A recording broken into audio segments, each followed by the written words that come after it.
अस्सलाम वालेकुम my YouTube family, कैसे हैं आप सब। उम्मीद करती हूँ आप सब ठीक होंगे।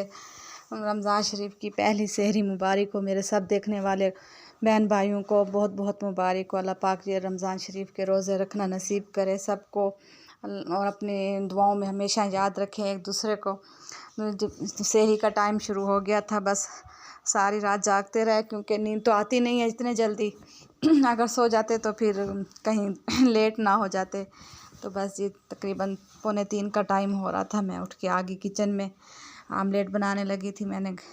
बच्चों को अभी मैंने उठाया नहीं था, मैंने कहा पहले मैं सहरी तैयार कर लूँ फिर बच्चों को उठाती हूँ रोज़ा रखने के लिए।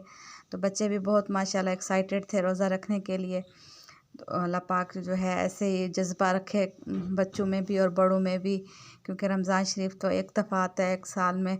तो अल्लाह पाक जो है ना सबको रोज़े रखने की तौफीक दे, आमीन सुम्मा आमीन। बस यहाँ पे मैं आमलेट बना रही थी तो जल्दी जल्दी से, क्योंकि टाइम का फिर पता भी नहीं चलता है, खाना पीना होता है, आखिर नमाज़ वगैरह पढ़नी होती है, टाइम काफ़ी ज़्यादा लग जाता है। और आप सुनाएं, आप सब कैसे हैं, ठीक है। अच्छा जी, यहाँ पे आमलेट मैं बना रही थी। वैसे तो तकरीबन घरों में मुझे लगता है आमलेट ही बना होगा। और यहाँ पे मैंने जो है पेड़े बना के रख लिए थे। मैंने कहा थोड़ा सही हो जाए क्योंकि फ्रिज में पड़ा हुआ था, आटा ठंडा था। और रात बहुत तेज़ बारिश हुई, बहुत तेज़ बारिश हुई। मौसम माशाल्लाह बहुत अच्छा है, मज़े का मौसम है। लगता है रोज़े बहुत अच्छे गुजरेंगे, अल्लाह करके मौसम ऐसे रह जाए। और इतनी प्यारी प्यारी खुशबू आ रही थी प्याज और इसकी टमाटरों की, बहुत मज़े की। ऐसे अल्लाह पाक जो है ना ये वाली रौनकें और नेमतें सबको नसीब करे। सहरी का एक अपना ही मज़ा होता है और बहुत ज़्यादा दिल खुश हो जाता है। अल्लाह पाक ऐसे रोज़े रखने की तौफीक दे और मज़े मज़े से हम सहरियाँ भी बनाएं, अफ्तारियाँ भी बनाएं और जो है रोज़े रखें, नमाज़ पढ़ें, कुरान पाक पढ़ें और इन्जॉय करें अपनी लाइफ को भी और साथ ही रमज़ान शरीफ को भी। तो बच्चों को बस मैं उठा रही थी, मैं कह रही थी कि आप बच्चों उठ जाओ जल्दी से, टाइम जाने वाला है, क्योंकि लेट ना हो जाए। बच्चे हैं ना फिर ज़रा आहिस्ता आहिस्ता खाते हैं, जल्दी से खा नहीं सकते। अच्छा जी, बस यहाँ पे मेरा ये आमलेट तैयार हो रहा था तो बच्चे भी बस तकरीबन उठ गए थे। मैंने अबू बकर को उठाया, मैंने कहा बेटा उठो जाके दही ले आओ, क्योंकि अचानक ऐलान हुआ है रोज़े का। तो थोड़ा जहन ये था कि भी आज शायद रोज़ा नहीं होगा, क्योंकि सऊदी अरब में तो नहीं हुआ था।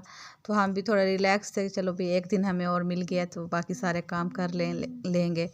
बस फिर दही नहीं थी तो फिर मैंने उसे उठाया, मैंने कहा आप जाओ इतने में दही लेके आओ, मैं जब तक सहरी तैयार कर लेती हूँ। बस आमलेट मेरा बन गया था, मैं यहाँ पे पराठे बना रही थी बच्चों के लिए। और क्योंकि सुबह सुबह का टाइम सहरी में खुश्क रोटी नहीं खाई जाती, पराठे ही अच्छे लगते हैं। तो बस फिर मैं पराठे बना रही थी। ज़ैनब भी उठ गई थी, फिर किचन में आ गई थी मेरे साथ हेल्प करवाने के लिए। और इनके बाबा को भी मैंने उठा दिया था, मैंने कहा आप भी उठ जाए जल्दी से। बस ऐसे माशाल्लाह रौनक लगी हुई थी, बहुत बच्चे सारे खुश हो रहे थे कि मम्मा ये सुबह सुबह आप उठ रही हैं और सहरी बना रही हैं। मेरी छोटी नूर फातिमा जो है ना वो उठी है, वो हैरान हो गई कि मम्मा इस टाइम आप क्या कर रही हैं। उसको तो पता ही नहीं था, वो सो गई थी।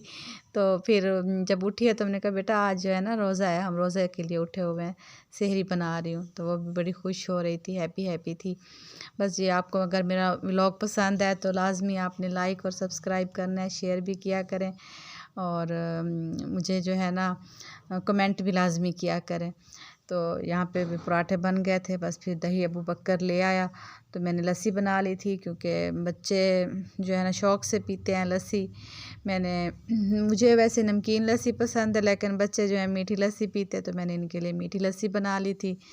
तो बस फिर यहाँ पे दस्तरखान लगा लिया था, सारे आ गए थे और हम यहाँ पे सहरी कर रहे थे। नाश्ते में सहरी में अंडे थे और सालन मैंने कल बनाया था चिकन का, वो भी मैंने गरम कर लिया था, लस्सी भी बना ली थी और अचार भी ले आई थी, चाय भी आ गई थी। तो बस मज़े से हमने सहरी की और बस अब नमाज का टाइम था, वज़ू कर लिया था मैंने। तो यहाँ पे मैं नमाज़ पढ़ने लगी थी। तो बस एक दूसरे को दुआओं में याद करते हैं। तो इंशाअल्लाह फिर मिलेंगे एक नए व्लॉग में। और यहाँ पे बस मैं नमाज़ पढ़ रही थी, ये मेरी सुबह की रूटीन थी। उसके बाद फिर सुबह मैं उमर को नहलाया, साफ़ सुथरा किया, क्योंकि बहुत मैला हो रहा था। तो इसकी पहले कटिंग करवाई, इसके बाल बहुत बड़े हो रहे थे। तो कटिंग शटिंग करवा के इसको नहलाया, मैंने कहा आप साफ़ सुथरे हो जाओ। फिर मैंने खुद नहाना था, कपड़े चेंज करने थे, नमाज़ पढ़नी थी, तो मैंने कहा पहले इसको नहला लेती हूँ। तो ये बहुत गंदा हो रहा था, तो ये बस मैं इसको लेके जा रही हूँ। घर के काम वगैरह सारे हो गए थे, फ्री हो गई थी। लास्ट में मैंने उमर को कपड़े चेंज करवाए, इसको तैयार श्यार किया। तो बस यहीं तक था मेरा आज का व्लॉग। तो आपने दुआओं में याद करना है। मेरे बेटे को भी अल्लाह पाक सेहत याब करे, आमीन। इसके लिए भी बहुत दुआ किया करें। ये मेरा बहुत स्पेशल और ख़ास बच्चा है जो हमारी जो है ना बख्शिश का ज़रिया है। तो बस ये यहाँ पे खुश हो रहा था कि मम्मा ने मुझे तैयार कर दिया है। अब मुझे भी दिली सुकून मिल गया कि मैंने जो है ना अपना बहुत बड़ा काम सर अंजाम दे दिया है, क्योंकि उमर जब तैयार हो जाता है, साफ़ हो जाता है, तो मुझे सुकून मिल जाता है। अल्लाह हाफिज़।